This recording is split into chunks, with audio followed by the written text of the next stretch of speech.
ਕਾਮਯਾਬੀਆਂ ਇਨਸਾਨ ਨੂੰ ਮਿਲਦੀਆਂ ਰਹਿੰਦੀਆਂ ਨੇ ਔਰ ਕਾਮਯਾਬੀਆਂ ਉਹਦੇ ਕਦਮ ਚੁੰਮਦੀਆਂ ਰਹਿੰਦੀਆਂ ਨੇ। ਦਰੀ ਦੇ ਸਿਲਸਿਲੇ 'ਚ ਦਰੀਆਂ ਬਣਵਾਉਣੀਆਂ ਸ਼ੁਰੂ ਕਰ ਦਿੱਤੀਆਂ ਔਰ ਮੈਂ ਇੱਕ ਕਾਮਯਾਬ ਕਾਰਖਾਨੇਦਾਰ ਬਣ ਗਿਆ। ਲੇਕਿਨ ਮੈਂ ਹਿੰਮਤ ਨਹੀਂ ਸਾ ਹਾਰਦਾ। ਮੇਰੇ ਦਿਲ ਦੇ ਵਿੱਚ ਇਹ ਲਗਨ ਸੀ ਕਿ ਮੈਂ ਕੁਝ ਬਣਨਾ ਹੈ, ਕੁਝ ਸਿੱਖਣਾ ਹੈ, ਕੁਝ ਕਰਨਾ ਹੈ।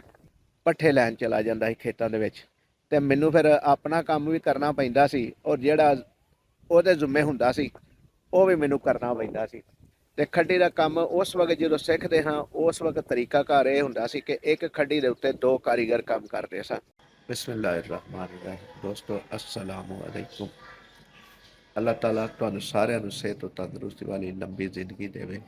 ਤੁਹਾਡੇ ਘਰਾਂ ਦੇ ਵਿੱਚ ਅੱਲਾਹ ਤਾਲਾ ਖੁਸ਼ੀਆਂ ਦਾ ਰਾਜ ਕਰ ਦੇਵੇ। ਆਮੀਨ ਸੁਮਾ ਆਮੀਨ। ਦੋਸਤੋ ਅੱਜ ਜੁਮਾਤੁਲ ਮੁਬਾਰਕ ਹੈ।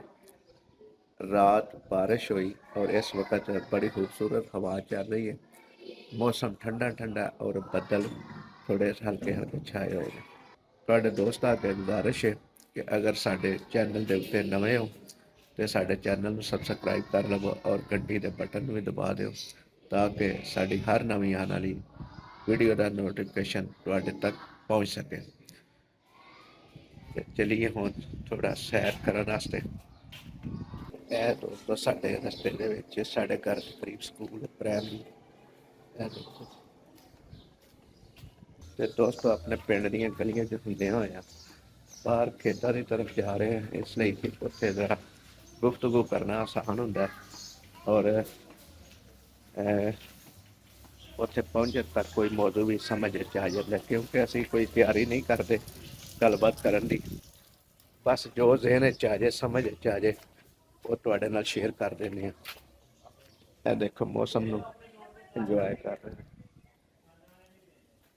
ਸੁੱਤਾ ਸੁੱਤਾ ਗਲੀ ਦੇ ਵਿੱਚ ਠੰਡੀ ਜਗ੍ਹਾ ਦੇਖ ਕੇ ਕਿਉਂਕਿ ਗਰਮੀ ਆ ਰਹੀ ਹੈ ਲੇਕਿਨ ਅੱਲਾਹ ਤਾਲਾ ਥੋੜਾ ਥੋੜਾ ਮੌਸਮ ਨਾਰਮਲ ਵੀ ਕਰਦਾ ਜਾ ਰਿਹਾ ਇਨਸਾਨਾਂ ਦੀ ਸਹੂਲਤ ਵਾਸਤੇ। ਗੰਦਮ ਪੱਕ ਗਈ ਹੈ। ਇਹ ਦੇਖੋ ਲਹਿਰ ਆ ਰਹੀ ਹੈ ਗੰਦਮ ਔਰ ਖੂਬਸੂਰਤ ਹਵਾ ਵੀ ਚੱਲ ਰਹੀ ਹੈ। ਦੋਸਤੋ ਸੁਬਾਹ ਉੱਠਿਆ ਔਰ ਥੋੜਾ ਜਿਹਾ ਫਰੈਸ਼ ਹੋਣ ਤੋਂ ਬਾਅਦ ਦਿਲ ਕੀਤਾ ਕਿ ਮੌਸਮ ਨੂੰ ਇੰਜੋਏ ਕਰਨ ਵਾਸਤੇ ਬਾਹਰ ਜਾਈਏ ਔਰ ਥੋੜੀ ਜਿਹੀ ਤੁਹਾਡੇ ਨਾਲ ਗੁਫ਼ਤਗੂ ਵੀ ਕਰੀਏ। ਔਰ ਅੱਜ ਮੈਂ ਜ਼ਿਆਦਾ ਦੂਰ ਨਹੀਂ ਜਾਣਾ ਚਾਹੁੰਦਾ। ਅੱਜ ਦਿਲ ਕਰਦਾ ਹੈ ਕਿ ਕਰੀਬ ਹੀ ਜਿਹੜਾ ਨਾ ਆਪਣੇ ਪਿੰਡ ਦੇ ਰਹਿ ਕੇ ਤੇ ਤੁਹਾਡੇ ਨਾਲ ਗੁਫ਼ਤਗੂ ਕਰ ਲਈ ਜਾਏ।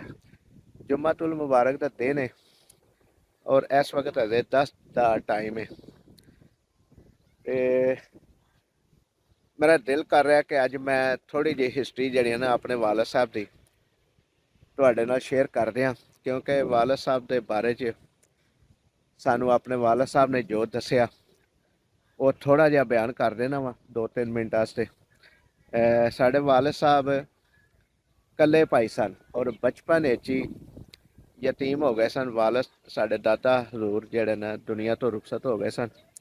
ਉਹਨਾਂ ਦਾ ਨਾਂ ਸੀ ਮੁਹੰਮਦ ਹੁਸੈਨ ਔਰ ਸਾਡੇ ਵਾਲਦ ਸਾਹਿਬ ਦੀ ਛੋਟੀ ਉਮਰ ਸੀ। ਉਹਨਾਂ ਨੇ ਛੋਟੀ ਉਮਰੀ ਦੇ ਵਿੱਚ ਹੀ ਸਮਝ ਲਓ ਕਿ ਆਪਣੇ ਵਾਲਦ ਨੂੰ ਦੁਨੀਆ ਤੋਂ ਰੁਖਸਤ ਹੁੰਦਿਆਂ ਦੇਖਿਆ। ਉਸ ਤੋਂ ਬਾਅਦ ਕਿ ਵਾਲਦ ਸਾਹਿਬ ਇਕੱਲੇ ਭਾਈ ਸਨ, ਨਾ ਕੋਈ ਭੈਣ ਸੀ ਨਾ ਕੋਈ ਭਰਾ ਸੀ। ਉਸ ਤੋਂ ਬਾਅਦ ਫਿਰ ਜਦੋਂ ਨਾ ਸਾਡੀ ਦਾਦੀ ਦੀ ਸ਼ਾਦੀ ਹੋ ਗਈ ਸਾਡੇ ਛੋਟੇ ਦਾਦੇ ਨਾਲ, ਉਹਨਾਂ ਦਾ ਨਾਮ ਮੁਹੰਮਦ ਅਲੀ ਸੀ। ਉਹਦੇ ਵਿੱਚੋਂ ਫਿਰ ਉਹਨਾਂ ਦੀ ਔਲਾਦ ਹੋਈ, ਇੱਕ ਬੇਟਾ ਤੇ 4 ਬੇਟੀਆਂ। ਇਹ ਸਾਡੇ ਵਾਲਦ ਸਾਹਿਬ ਸਾਨੂੰ ਦੱਸਦੇ ਰਹੇ ਨੇ, ਵਰਨਾ ਸਾਨੂੰ ਕੀ ਇਲਮ ਹੈ। ਵਾਲਦ ਸਾਹਿਬ ਨੇ ਖੇਤਾਂ 'ਚ ਵੀ ਕੰਮ ਕੀਤਾ, ਮਜ਼ਦੂਰੀਆਂ ਵੀ ਕੀਤੀਆਂ। ਉਸ ਤੋਂ ਬਾਅਦ ਫਿਰ ਸਾਨੂੰ ਉਹਨਾਂ ਦੱਸਿਆ ਕਿ ਮੈਂ ਖੱਡੀ ਦਾ ਕੰਮ ਸਿੱਖਣਾ ਸ਼ੁਰੂ ਕਰ ਦਿੱਤਾ ਸੀ। ਅਤੇ ਖੱਡੀ ਦਾ ਕੰਮ ਉਸ ਵਕਤ ਜਦੋਂ ਸਿੱਖਦੇ ਹਾਂ ਉਸ ਵਕਤ ਤਰੀਕਾਕਾਰ ਇਹ ਹੁੰਦਾ ਸੀ ਕਿ ਇੱਕ ਖੱਡੀ ਦੇ ਉੱਤੇ 2 ਕਾਰੀਗਰ ਕੰਮ ਕਰਦੇ ਸਨ ਔਰ 2 ਕਾਰੀਗਰ ਇਸ ਲਈ ਕੰਮ ਕਰਦੇ ਹਨ ਕਿ ਇੱਕ ਬੰਦਾ ਅੱਧੀ ਦਿਹਾੜੀ ਕੰਮ ਕਰਦਾ ਸੀ ਔਰ ਦੂਸਰਾ ਉਹਨੂੰ ਨਲੀਆਂ ਵੱਟ ਕੇ ਦਿੰਦਾ ਸੀ। ਮਤਲਬ ਖੱਡੀ ਦਾ ਜਿਹੜਾ ਲਵਾਜ਼ਮਾਤ ਜਿਹੜੇ ਇਸਤੇਮਾਲ ਹੁੰਦਾ ਜਿਹਦੇ ਨਾਲ ਦਰੀ ਬਣਦੀ ਧਾਗਾ ਉਹ ਬਣਾ ਕੇ ਦਿੰਦੇ ਸੀ। ਲੇਕਿਨ ਜਦੋਂ ਸੈਕਿੰਡ ਟਾਈਮ ਹੁੰਦਾ ਸੀ ਕਿ ਜਿਹੜਾ ਪਹਿਲਾ ਖੱਡੀ ਹੁੰਦਾ ਸੀ ਉਹ ਫਿਰ ਬਾਅਦ ਵਿੱਚ ਉਹ ਨਲੀਆਂ ਵੱਟਦਾ ਸੀ ਔਰ ਜਿਹੜਾ ਪਹਿਲੋਂ ਨਲੀਆਂ ਵੱਟਦਾ ਸੀ ਉਹ ਬਾਅਦ ਵਿੱਚ ਫਿਰ ਖੱਡੀ ਹੁੰਦਾ ਸੀ। ਇਸੇ ਤਰ੍ਹਾਂ ਕੰਮ ਸਿੱਖਿਆ ਜਾਂਦਾ ਸੀ। ਇਹ ਤਰੀਕਾਕਾਰ ਸੀ ਉਸ ਵਕਤ ਕੰਮ ਸਿੱਖਣ ਦਾ। ਅਤੇ ਵਾਲਦ ਸਾਹਿਬ ਮੇਰੇ ਆਂਦੇ ਨੇ ਕਿ ਮੈਂ ਮੇਰੇ ਨਾਲ ਜਿਹੜਾ ਬੰਦਾ ਸੀ ਉਹ ਮੇਰੇ ਤੋਂ ਪਹਿਲੋਂ ਖੱਡੀ ਤੇ ਚਲਾ ਜਾਂਦਾ ਸੀ। ਲੇਕਿਨ ਜਦੋਂ ਮੇਰਾ ਟਾਈਮ ਆਉਂਦਾ ਸੀ ਖੱਡੀ ਉਣਨ ਦਾ, ਤੇ ਉਹਨੇ ਇੱਕ ਖੋਤੀ ਰੱਖੀ ਸੀ ਜਾਂ ਜਾਨਵਰ ਰੱਖੇ ਸੀ, ਤੇ ਉਹਨਾਂ ਵਾਸਤੇ ਪੱਠੇ ਲੈਣ ਚਲਾ ਜਾਂਦਾ ਸੀ ਖੇਤਾਂ ਦੇ ਵਿੱਚ। ਤੇ ਮੈਨੂੰ ਫਿਰ ਆਪਣਾ ਕੰਮ ਵੀ ਕਰਨਾ ਪੈਂਦਾ ਸੀ, ਔਰ ਜਿਹੜਾ ਉਹਦੇ ਜ਼ਿੰਮੇ ਹੁੰਦਾ ਸੀ ਉਹ ਵੀ ਮੈਨੂੰ ਕਰਨਾ ਪੈਂਦਾ ਸੀ। ਲੇਕਿਨ ਮੈਂ ਹਿੰਮਤ ਨਹੀਂ ਸਾ ਹਾਰਦਾ। ਮੇਰੇ ਦਿਲ ਦੇ ਵਿੱਚ ਇਹ ਲਗਨ ਸੀ ਕਿ ਮੈਂ ਕੁਝ ਬਣਨਾ ਹੈ, ਕੁਝ ਸਿੱਖਣਾ ਹੈ, ਕੁਝ ਕਰਨਾ ਹੈ।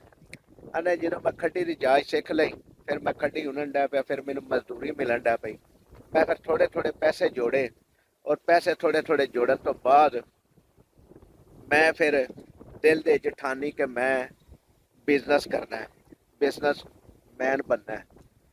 ਔਰ ਬਿਲਕੁਲ ਅਨਪੜ੍ਹ ਹੋਣ ਦੇ ਬਾਵਜੂਦ ਮੈਂ ਇਹ ਗੱਲਾਂ ਸੋਚਦਾ ਹਾਂ। ਮੈਂ ਸਕੂਲ ਜਾ ਕੇ ਨਹੀਂ ਦੇਖਿਆ।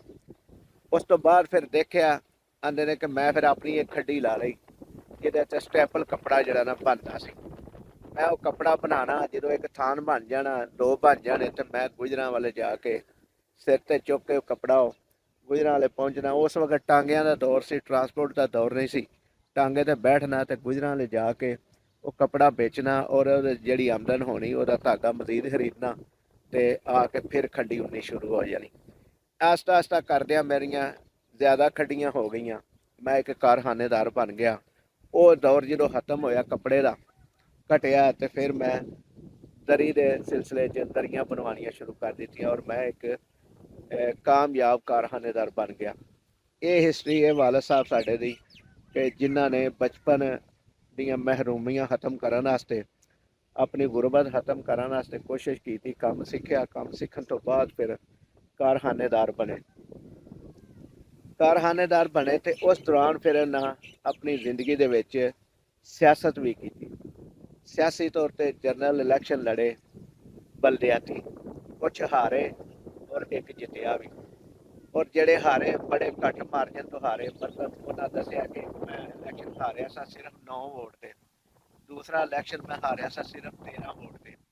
ਉਹ ਵੀ ਸਮਝ ਲਓ ਕਿ ਹੁਣ ਇਲਜ਼ਾਮ ਕੀ ਦਿੱਤਾ ਜਾਏ। ਬਸ ਜਦੋਂ ਹਾਰ ਤਸਲੀਮ ਕਰ ਲਈ, ਤੇ ਉਹਦੇ 'ਚ ਕਿਸੇ ਨੂੰ ਗੁਨਾਹਗਾਰ ਠਹਿਰਾਉਣ ਦੀ ਬਜਾਏ ਬਿਹਤਰ ਇਹ ਵਿੱਚ ਹਾਰ ਜਦੋਂ ਤਸਲੀਮ ਕਰ ਲਈਏ, ਤੇ ਫਿਰ ਹਾਰ ਨੂੰ ਹੀ ਮੰਨਿਆ ਜਾਏ। ਫਿਰ ਕਿਸੇ ਦੇ ਉੱਤੇ ਇਹ ਤੋਹਮਤ ਨਾ ਲਾਈ ਜਾਏ, ਜਾਂ ਇਹ ਕਿਸੇ ਨੂੰ ਜ਼ਿੰਮੇਦਾਰ ਨਾ ਠਹਿਰਾਇਆ ਜਾਏ।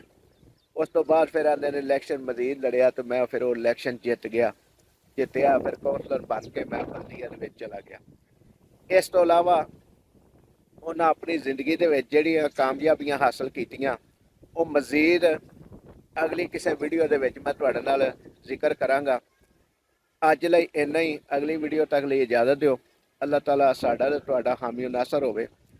ਵੀਡੀਓ ਦੇ ਵਿੱਚ ਜਿਹੜੇ ਲਫ਼ਾਜ਼ ਮੈਂ ਬੋਲੇ ਆਪਣੇ ਵਾਲਦ ਸਾਹਿਬ ਦੇ ਬਾਰੇ 'ਚ, ਉਹ ਅਲਫਾਜ਼, ਉਹ ਹਿਸਟਰੀ ਜਿਹੜੀ ਮੈਂ ਬੋਲੀ, ਉਹ ਅਗਰ ਤੁਹਾਨੂੰ ਚੰਗੀ ਲੱਗੇ ਤਾਂ ਕਮੈਂਟ ਸੈਕਸ਼ਨ ਵਿੱਚ ਇੱਕ ਕਮੈਂਟ ਲਾਜ਼ਮੀ ਕਰਿਆ ਜੇ, ਤਾਂ ਕਿ ਮੇਰੀ ਹੌਸਲਾ ਅਫਜ਼ਾਈ ਹੋ ਸਕੇ, ਔਰ ਮੈਂ ਮਜ਼ੀਦ ਆਪਣੇ ਵਾਲਦ ਸਾਹਿਬ ਦੀ ਜਿਹੜੀ ਹਿਸਟਰੀ ਹੈ ਤੁਹਾਡੇ ਨਾਲ ਸ਼ੇਅਰ ਕਰ ਸਕਾਂ। ਹਿਸਟਰੀ ਸ਼ੇਅਰ ਕਰਨ ਦਾ ਮਕਸਦ ਇਹ ਵੇ ਕਿ ਇਨਸਾਨ ਕਾਮਯਾਬ ਹੋ ਸਕਦਾ ਇਸ ਤਰੀਕੇ ਨਾਲ ਵੀ, ਅਗਰ ਦਿਲ ਦੇ ਵਿੱਚ ਲਗਨ ਹੋਵੇ, ਕੋਸ਼ਿਸ਼ ਹੋਵੇ, ਤੇ ਇਨਸਾਨ ਦੀਆਂ ਕਾਮਯਾਬੀਆਂ ਇਨਸਾਨ ਨੂੰ ਮਿਲਦੀਆਂ ਰਹਿੰਦੀਆਂ ਨੇ, ਔਰ ਕਾਮਯਾਬੀਆਂ ਉਹਦੇ ਕਦਮ ਚੁੰਮਦੀਆਂ ਰਹਿੰਦੀਆਂ ਨੇ। ਜਿਉਂਦੇ ਰਹੋ, ਵਸਦੇ ਰਹੋ। ਅੱਲਾਹ ਤਾਲਾ ਸਾਡਾ ਤੇ ਤੁਹਾਡਾ ਹਾਮੀ ਨਾਸਰ ਹੋਵੇ। ਅੱਲਾਹ ਨਿਗਹਿਬਾਨ। ਹਵਾ ਬੜੀ ਖੂਬਸੂਰਤ ਚੱਲ ਰਹੀ ਜੇ, ਮੌਸਮ ਬੜਾ ਖੂਬਸੂਰਤ ਹੈ, ਇੰਜੋਏ ਕਰਨ ਵਾਲਾ ਮੌਸਮ ਹੈ। ਅੱਲਾਹ ਹਾਫਿਜ਼।